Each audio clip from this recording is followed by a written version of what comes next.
National action plan की apex committee का इजलास रीशेड्यूल। इजलास अब कल वज़ीर आज़म शहबाज शरीफ की सदारत में होगा। आज होने वाला इजलास वज़ीर आज़म की तबीयत की खराबी के बायस मुलतवी किया गया। कल होने वाले इजलास में आला अस्करी और सिविल क़यादत, वफाकी वज़रा शिरकत करेंगे। अमन अमान की मजमूई सूरत हाल का तफसीली जायज़ा लिया जाएगा। खैबर पख्तूनख्वा और बलोचिस्तान में दहशत गर्दी के बढ़ते वाक़यात की वजूहात पर मशावरत होगी। सूबों और वफाक के दरमियान कोऑर्डिनेशन बेहतर बनाने और इंटेलिजेंस मालूमात की मौसर शेयरिंग पर भी गौर होगा। इजलास में दाखिली सलामती को यकीनी बनाने के लिए अहम फैसलों की मंजूरी दी जाएगी।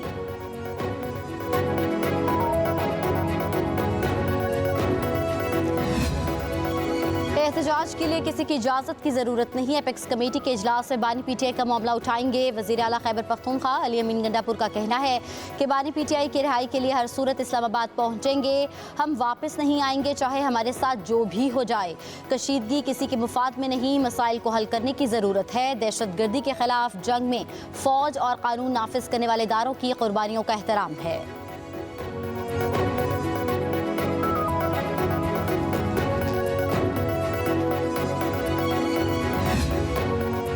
हवाओं का रुख फिर तब्दील। पंजाब में फ़ज़ाई आलूदगी की शरह दोबारा बढ़ने लगी। लाहौर का एयर क्वालिटी इंडेक्स 449 हो गया।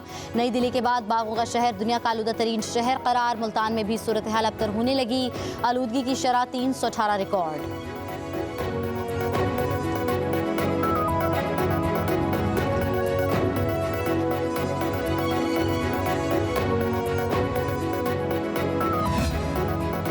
बानी पीटीआई और बुशरा बीबी के खिलाफ 190 मिलियन पाउंड रेफरेंस की समाअत आज होगी। एहतसाब अदालत के जज नासिर जवेद राना अडियाला जेल में केस सुनेंगे। बानी पीटीआई को कमरा अदालत में पेश किया जाएगा। बुशरा बीबी की भी अडियाला जेल आमद मुतवक्किह है।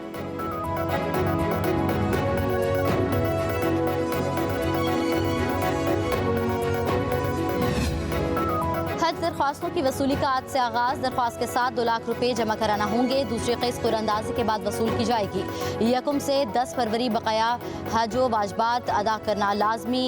इजाफी सहूलियात में अलग फैमिली रूम्स, कुर्बानी की सहूलत दस्तयाब। समुद्र पार पाकिस्तानियों के लिए स्पॉन्सरशिप स्कीम की 5000 नशस्तें। सरकारी हज पैकेज में फ़ज़ाई टिकट, खाना, तरबियत, मकतब, वैक्सीन शामिल।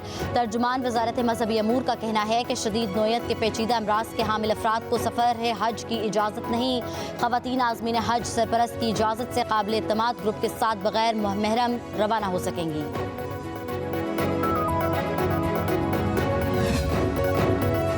लंदन हाईकोर्ट ने नवाज शरीफ के बेटे हसन नवाज को दिवालिया करार दे दिया। हसन नवाज के खिलाफ रेवेन्यू डिपार्टमेंट का टैक्स केस गुज़श्ता बरस 25 अगस्त को फाइल किया गया था। बरतानवी अदालत ने 2023 के केस नंबर 694 का फैसला सुनाया।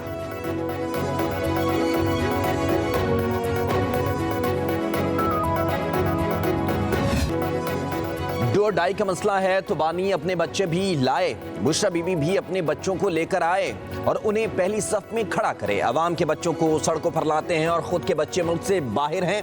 वफाकी वज़ीर दिफा ख्वाजा आसिफ की बानी पीटीआई की एहतजाज की कॉल पर तनकीद। कहा पीटीआई के रहनुमान डबल एजेंट हैं, गंडापुर अवाम को छोड़कर भाग जाते हैं। अब भी आए इनसे निमट लेंगे। बानी सिर्फ इस्टेब्लिशमेंट से मुज़ाकरात चाहते हैं। हमारी जानिब से अभी तक मुज़ाकरात की पेशकश मौजूद है। ख्वाजा आसिफ ने कहा कि जो मुल्क से मुखलस नहीं वो किसी और के साथ कैसे मुखलस हो सकते हैं। पीटीआई तो भारत के साथ कंधे से कंधा मिलाकर खड़ी है। पीटीआई वाले अब भी दहशतगर्दी की वारदातों की मजम्मत नहीं करते।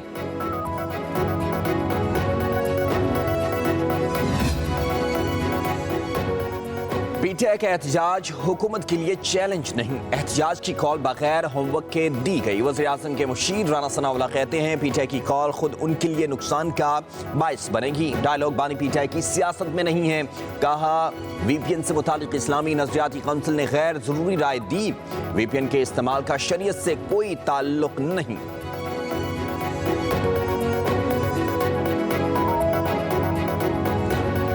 26वीं तरमीम से जब शक नंबर 8 आइन का निकाल दिया गया जो बुनियादी इंसानी हकूक़ से मुताल्लक़ था कि वो शक की बुनियाद पर किसी को भी गिरफ़्तार कर सकते हैं और फिर वो साबित करे कि मैं मुजरिम नहीं हूँ।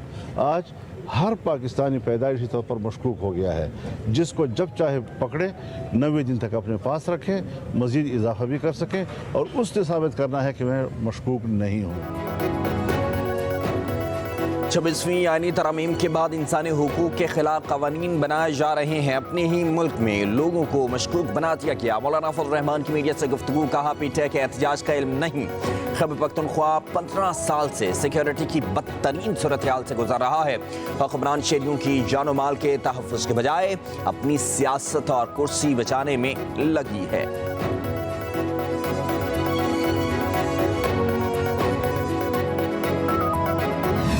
जमात ऐलान करती है कि हम फलां तारीख को हमला कर देंगे। आपकी हकीकी आज़ादी ये एक शख्स पे मैसर है। खुदारा ऐसे मुल्क दुश्मन अनासर के हाथों इस्तेमाल मत हो। मैं तो उसको कहूँगा कि ये डिजिटल दहशतगर्दी पाकिस्तान के खिलाफ इस्तेमाल हो रही है। ख्वाजा पाकिस्तान के खिलाफ ऐसी कैंपेन चलाते हैं। क्या आप कोई 9 मई का वाक़या मुहिब्बे वतन कर सकते हैं? अवाम को अदारों के सामने ला के लड़ाना चाहते हैं।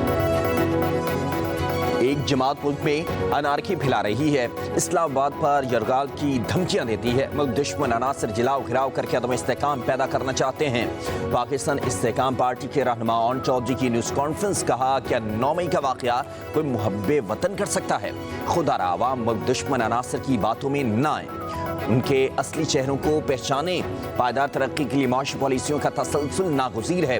पाकिस्तान की तरक्की के लिए सबको मिलकर काम करना चाहिए।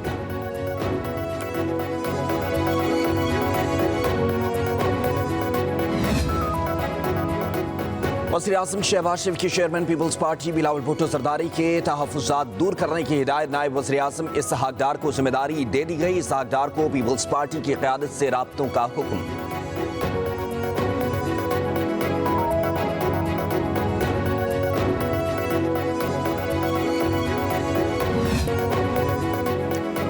IMF हमारी मदद कर रहा है, वाज़े करना चाहता हूँ। IMF का प्रोग्राम पाकिस्तान का अपना प्रोग्राम है। आमी तरक्याती इदारों का पाकिस्तान पर एतमाद बढ़ रहा है। वफाकी वज़ीर ख़जाना मोहम्मद औरंगज़ेब की प्रेस कॉन्फ्रेंस, कहते हैं IMF के वफ़द से कोई ढकी छुपी बात नहीं हुई। ज़र मुआवजा के ज़खायर में इजाफा हो रहा है। मुल्की मफाद के खिलाफ कोई काम नहीं करेंगे। मईशत की बेहतरी के लिए तमाम अहदाफ मुकम्मल कर लिए हैं। वज़ीर ख़जाना ने कहा कि मुल्की मईशत मुस्तहकम हो रही है। हुकूमत इक़दामात से मईशत दुरुस्त समत में गामज़न है। मुल्क में मैक्रो इकनॉमिक इस्तेहकाम आया, अब उसको मज़ीद आगे लेकर जाएंगे।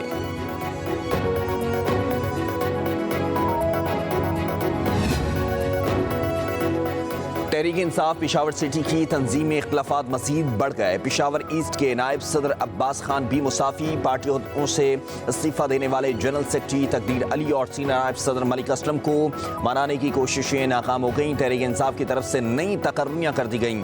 पीटीआई एलामे के मुताबिक रहमान जलाल को पीटीआई सिटी तंजीम का जनरल सेक्रेटरी, फ़कीर मोहम्मद और रफ़ीउल्लाह को सीनियर नायब सदर, नेक मोहम्मद को नायब सदर मुकर्रर कर दिया गया।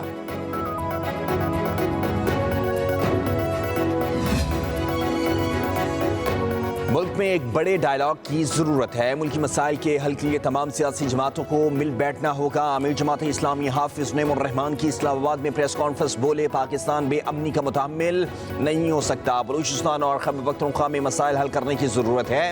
हुकूमत महंगाई में कमी के हवाले से झूठ बोल रही है। IPPs के साथ मुआहदे ख़त्म किए जाएँ। सोलर की पॉलिसी किसी सूरत ख़त्म नहीं होनी चाहिए।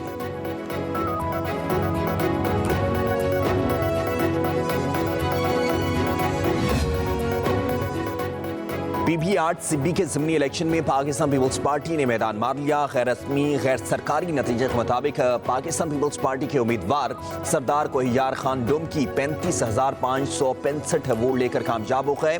आज़ाद उम्मीदवार मीर असगर खान मरी 11,949 वोट लेकर दूसरे नंबर पर रहे।